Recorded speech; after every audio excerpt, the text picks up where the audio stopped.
Posty is still that bitch, and it's time to react to 12 Carat Toothache. We've reacted to every single that's dropped during this rollout, and I've loved every single one of them except maybe the Roddy Ricch feature. 14 songs just in time for the summer. Let's get this shit. Don't forget to subscribe if you love your mom, and leave a like because it really does help the algorithm. Let's see if we can get this video to 10 likes, and usually I do post the comments that I get on my videos on my Instagram, so go follow me over there if you want to see your comments highlighted. First song we got is Reputation. Let's do this. Take my own life just to save yours. Posty's going through it. He was really cooking up. I think he was in like Utah or something. I can already tell. Oh, this is just the intro. This album is about to be like super fucking raw. Watch yourself. I can't slow down. This is who I am. Alright, so first off, the production on this first track is absolutely amazing. Like, just the production alone is already making me feel things, but the title of the song is Reputation, so I mean, obviously Posty was gonna talk about his reputation and how he sees it. He's talking a lot about, you know, sacrifice and how he sees himself as this big ass fuck up, saying he's meant to pop pills and fuck hoes and not really meant for anything else, which is not true, but this is very raw and very vulnerable and something that I can appreciate. So straight off the bat, the first track it's amazing. All right, so next up we got Cooped Up, which I've already reacted to on this channel, so if you haven't seen that, go watch it, but we're not gonna listen to it again because yeah. Lemon Tree, let's do it. Is that a ukulele? No, that's a guitar. We taking down the lemon tree, we planting something better. Yo, I love Posty's voice. I gotta say, Post Malone definitely has like one of my favorite voices in like music in general. Like just the pure raspiness of it, like it's raw emotion, dude. I keep saying it's raw. We raw dogging shit. This song is such a vibe, dude. I knew it was gonna be a sad girl summer. I knew it. I said it in TikTok, dude. And this is the soundtrack right here. This is the soundtrack right here. Wrapped Around Your Fingers, the next song we got.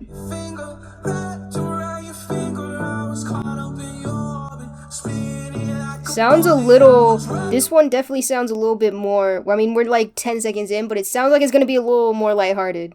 This is definitely a radio hook right here. And you know, he's gotta throw one or two good radio hooks, or good radio songs. I think Cooped Up is definitely up there, and this is probably gonna be like the second, like, played song, I'd say, just because it is again a little bit more lighthearted, and yeah, the hook is very catchy. Yeah, no, Wrapped Around Your Finger is definitely gonna be a summer jam for sure. Next up we got this song with Doja Cat. It's a happier song, I Like You, and it's not even featuring, it says with Doja Cat, so I love me some Doja Cat. I'm ready for this. So we got ourselves another kind of lighthearted track. Definitely sounds a bit more poppy, which makes sense because Doja Cat is on it, so I'm rocking with the hook right now, but I feel like because it's so short, like I Like You, I Do, like it's gonna get a little repetitive. I'm free right now, Doja Cat. I'm free right now. Sold the pussy, you gonna get sued for that. I like you, I do. Yeah, no, I mean, it's catchy. It might not get repetitive. I take it back. It's very catchy, and it's one of those songs where I'm like, shit, I want to sing along to it. Next up, we got I Cannot Be a Sadder Song with Gunna. Gunna gonna be sad? How is this? I don't know how this is about to work out, but we'll see.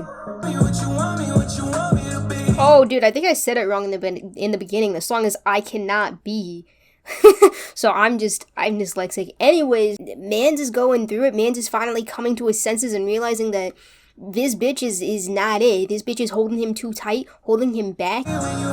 Okay, nah, because that's probably one of my favorite Gunna verses I've ever heard ever. Like, his vocals there were actually good, and I don't usually like Gunna's voice at all, but that was really solid. Like, that was a good feature. I don't know if it's better. It's definitely better than Roddy's. I don't know if it's better than Doja's, but I'm impressed. And also like the concept matter of the song, you know, coming to the realization that like you're low-key kind of not being who you actually are. You're changing yourself just for this girl, and she's holding you back. Like, you not being your actual genuine self is kind of holding you back in a sense. So it's like, dude, how can I be myself and like still be with you? How can I make you happy? But like, yeah, it hits. Next up, we got Insane. She was classy, nasty, hey. So I feel like some of these other tracks are definitely like Post Malone in his singing bag, right? Like he was definitely serenading us, but in this one right here, Posty's rapping. Posty's going in. Oof.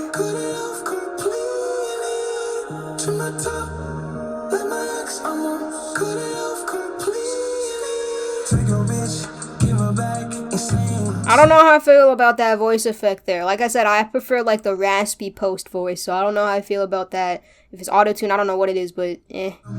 Second verse, bro. She was classy, and now she nasty. I got a lot of exes that they was classy when we met, but they... Take your bitch, give her back. Insane. I don't know what I like more, dude. I don't know if I like sad Posty or hype Posty more, because they both just hit. Love hate letter to alcohol featuring Fleet Foxes. Don't know who Fleet Foxes is, but let's see. Dude, I feel like this is the Game of Thrones like intro or something. Yo, so he's talking about alcohol here, and I mean, yeah, he's definitely got a love-hate relationship with it. If like he's talking about how it's fucking up his day, he's getting his ass kicked because of it. But so definitely not my favorite song on the album, but I mean, it's obviously a song that he made specifically for himself and like a way to express his, you know, love-hate relationship with alcohol. Kind of reminds me of Logic's Nicotine, but it's just not personally something that I can relate to, which is probably why it's not my favorite song on the album, probably my least favorite song we've listened to so far. However, the production was very cool. The production kind of reminded me a little bit of NF in the sense that it was like very atmospheric, like almost like a movie type soundtrack. Next up, we got Wasting Angels with the Kidd Laroi. I like how he's comparing like his feelings to, for a girl, I'm assuming, to like buying a new chain, or how it felt to be sane before the fame. That's kind of funny. This is definitely a song for the hopeless romantic. In the sense of like falling for someone, like how it feels, and like not wanting to waste it because you see that person as like a fallen angel. Like you want to protect them. Even if that means never stepping away, but at the same time, at the end there, they're talking about how they should have listened to him, or how they need to listen. It's like being with them is going to make them happy. It's going to make both parties happy. Definitely like the concept matter of the song, but I'm a little let down because I feel like the Kidd Laroi and Posty, in theory, would make a good song because they do have like that, like I said, that raspy, that rawness voice that I really like, and they both make like the best heartbreak song. This one in particular, I don't know what it is about it. I'm not really vibing with it. Again, like I like the content matter, but I feel like the replayability here, I don't really need to listen to it again. Don't know how to say this. I don't know how to say this. I'm sorry, guys.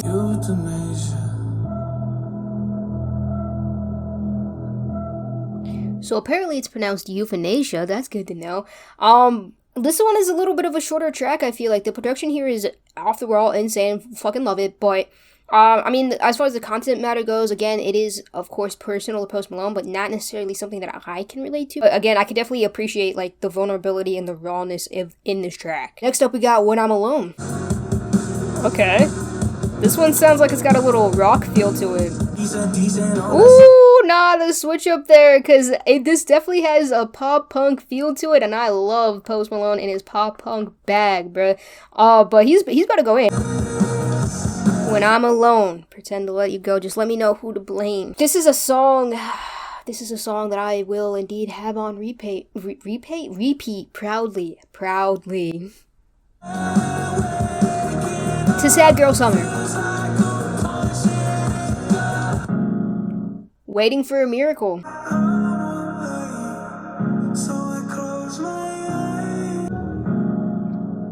So with like the piano type production of this song, kind of reminds me of Reputation. And I don't know if this is supposed to be like a full circle moment. I could be digging for that. But it does kind of sound like this is like the explanation around why he feels the way he does with his reputation, why he feels the way about himself as he does. Does that make sense? I don't know if that makes sense. Yeah, it's a good song. It's a good song. I don't know how great the you know, replayability of it is gonna be for me. But we'll get to that when I actually get to like the review part of the video. We're gonna skip Run right now, and we're gonna go into new recording. This was recorded in 2020. Okay, so quarantine time. Spit another tooth in the trash can. That's definitely been like an underlying theme throughout the album, which makes sense. You hear the little lines in there where he talks about how he's losing teeth, which, I mean, the title of the album is 12 Carat Toothache, so it makes sense, and I think that's kind of cool that he put little lines in there that like relay back to the title of the album. Oh wait, this is a raw version. When I go out, it's not gonna hurt at all. That's a raw version of Eurethia, the one I can't pronounce, I believe. Yeah, Euthanation, that's the name of the song. So this is like the raw as like version of that. So he's been working on this album for a hot minute, since 2020. You can tell man's put work into this shit, because the production goes absolutely wild. Kind of reminds me of NF, just because NF's production is so, again, atmospheric, and like it puts you in that setting. You can really feel like you're put into their shoes, and you're actually like, you're feeling the raw emotions and everything like that. Overall, as a rating, based off first listen, I would give it personally like a 7.5, maybe even an 8 out of 10. Don't really know where I would rate it yet compared to his other albums. I did like the variety and distribution of the album. I thought the pacing was really good. You know, it started out with like Reputation, the intro, and like the first few songs were like very deep and intense. Then we got to like the Doja Cat and the Kidd Laroi and like kind of the radio bops, the more lighthearted tracks, and then we kind of went back full circle to the more like in my feels breakup tracks, which I enjoy both, honestly. I think it's really cool that Post Malone is one of those artists that like, he can go hard on a track like Insane, but he can also like sing his ass off. And as I said, it's definitely going to be a sad girl summer, so this shit is going to be on repeat. Favorite song on first listen is probably, not gonna lie, Wrapped Around Your Finger, which is again one of the more lighthearted ones, but it's super easy to vibe to. But of course, I loved like the singles before, Cooped Up, Run Right Now, like those are really good songs as well. When I'm Alone is probably like my favorite, like kind of more raw and vulnerable track. But like, again, overall, as I said, I don't think there's any bad songs. I would say it's probably like a 7.5 out of 10 first listen. It was really good in my personal opinion. Let me know what you guys thought in the comments down below. Hope you're having a fantastic day. Don't forget to subscribe and leave a like, because it really does help the channel grow, and I will see you guys in the next one. Much love. Peace.